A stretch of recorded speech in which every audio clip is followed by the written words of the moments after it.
咁其實咧喺我哋中國咧，佢古代智慧早已經知道咧，打仗本身係一件好耗費嘅事，甚至係好無聊嘅事。咁而打仗咧最重要嘅驅動力咧就係利。咁如果你揾唔到個利之所在嘅位咧，其實唔應該打仗嘅。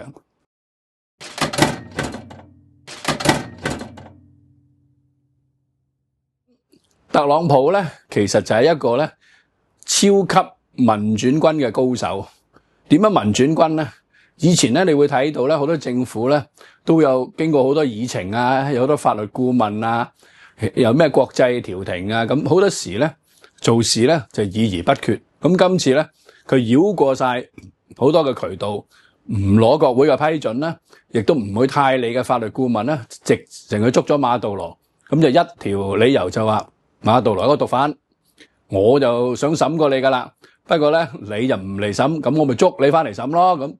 咁於是我唔係打仗啊，我唔係攻擊你委內瑞拉呢個本土啊。咁其實呢類事件，咁我哋睇完啊，當然係一個非常之激烈嘅政治高潮啦。咁你如果假設今時今日咧，特朗普同阿馬杜羅組成一間所謂美委公司，即係美國委內瑞拉公司，咁而家咧特朗普咧就廢晒咧委內瑞拉嗰邊嗰啲議席，即係佢喺呢個咧美委嘅 JV 嗰度咧就已經冇晒話事權啦。咁啊剩低個廢人喺度啦，或者個副總統喺度啦，咁佢咪可以控制晒咯。咁佢最叻係咩咧？後邊有啲石油啦。咁石油其實委內瑞拉有石油咧，某角度都可以唔關美國事嘅。譬如如果係一個馬來西亞或者新加坡咁去到有冇用咧？咁樣如果你冇咁大嘅石油公司喺你自己國家，冇一堆石油嘅行政人員咧，你管唔到委內瑞拉咁多石油嘅。咁佢可以咧飛降一啲石油嘅行政人員落去啦，咁就控制住佢啲油啦。咁當然你要透過美國去賣嘅時候咧，咁佢當然可以從中得到佢需要嘅利益。咁佢亦都係好快手嘅。嗱，你話佢唔顧法律咧，佢又唔係，佢即刻去法院就話：喂，法院，嗱，你哋唔可以處理啲有關凍結經過美國嘅石油收入嘅一啲訴訟，你唔可以出咩禁制令啊乜嘢？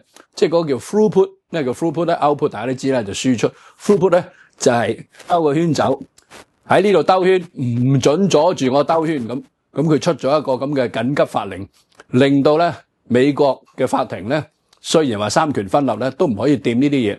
咁佢就可以咧真真正正咧就係得到石油嘅利益啦。咁其實咧打仗咧有一句嘢咧就好正嘅。以前咧孟子見梁惠王，咁梁惠王講咩啊？佢話君不遠千里而來，亦將有利於吳國乎。